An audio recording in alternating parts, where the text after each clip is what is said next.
Right sir. ఇప్పుడు ఈ banking అంబడ్స్మెన్కు అంటే బ్యాంకింగ్ రెవెన్యూ చట్టంలో కూడా అంబడ్స్మెన్ వ్యవస్థ అనేది ఒకటి ఉంటుంది. సో ఈ బ్యాంకింగు, బీమా కంపెనీలకు అలాగనే రెవెన్యూ వ్యవస్థలకు వేరువేరుగా అంబడ్స్మెన్ వ్యవస్థ అనేది ఉంటుందా? ఈ క్వశ్చన్కి మనం ఆన్సర్ వినే ముందు ఒక కాలర్ ఉన్నారు, కోటేశ్వరి గారు విజయవాడ నుంచి, వారితో మాట్లాడదాం. కోటేశ్వరి గారు నమస్కారం అండి. మా వినిపిస్తుందా? నమస్కారం సార్. మా వారి మధ్య చనిపోయాడు సార్ 2022లో.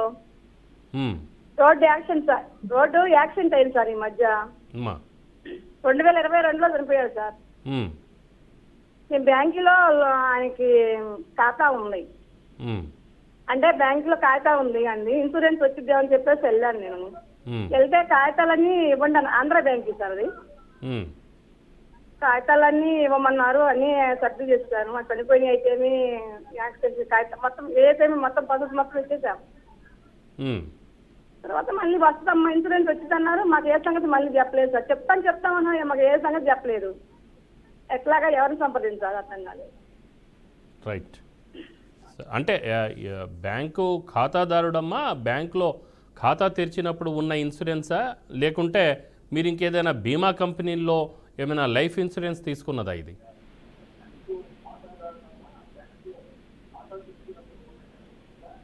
కోటేశ్వరి గారు వినిపిస్తుందా? Okay right sir. లాయర్ గారు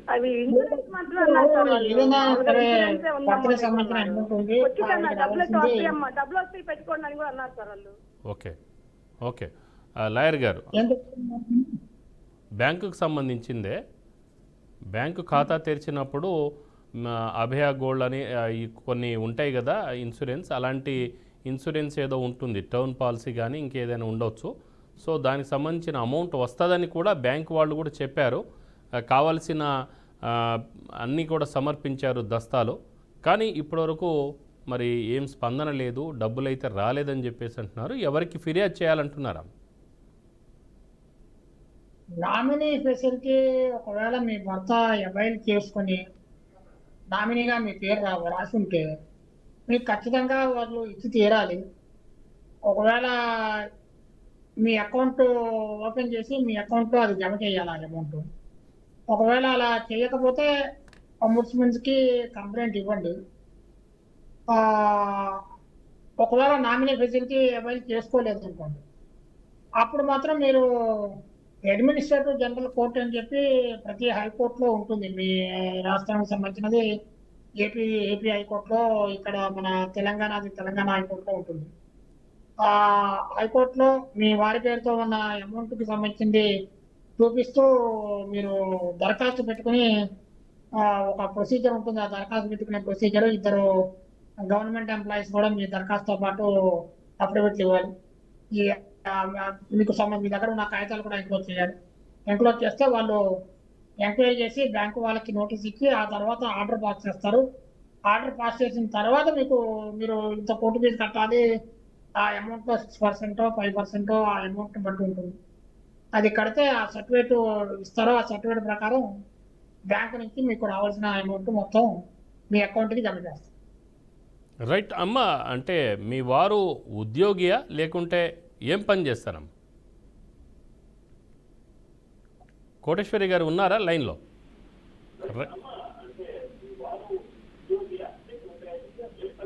ఉద్యోగం అండి, కానిస్టేబుల్. మా వారు పోలీస్ కానిస్టేబుల్.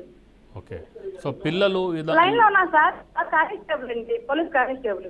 Okay sir. ఆయన ఉద్యోగి. ఆ ఉద్యోగానికి సంబంధించిన బెనిఫిట్స్ అంతా మీకే వచ్చాయండి?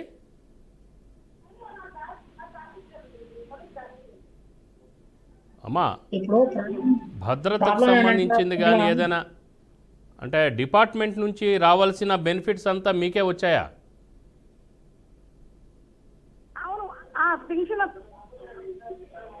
ఓకే. అంటే సార్ మ్యాక్సిమం నామినీ ఈమెనే పెట్టేసి ఉండొచ్చు, బట్ కొంత అయితే డౌట్ ఉంది.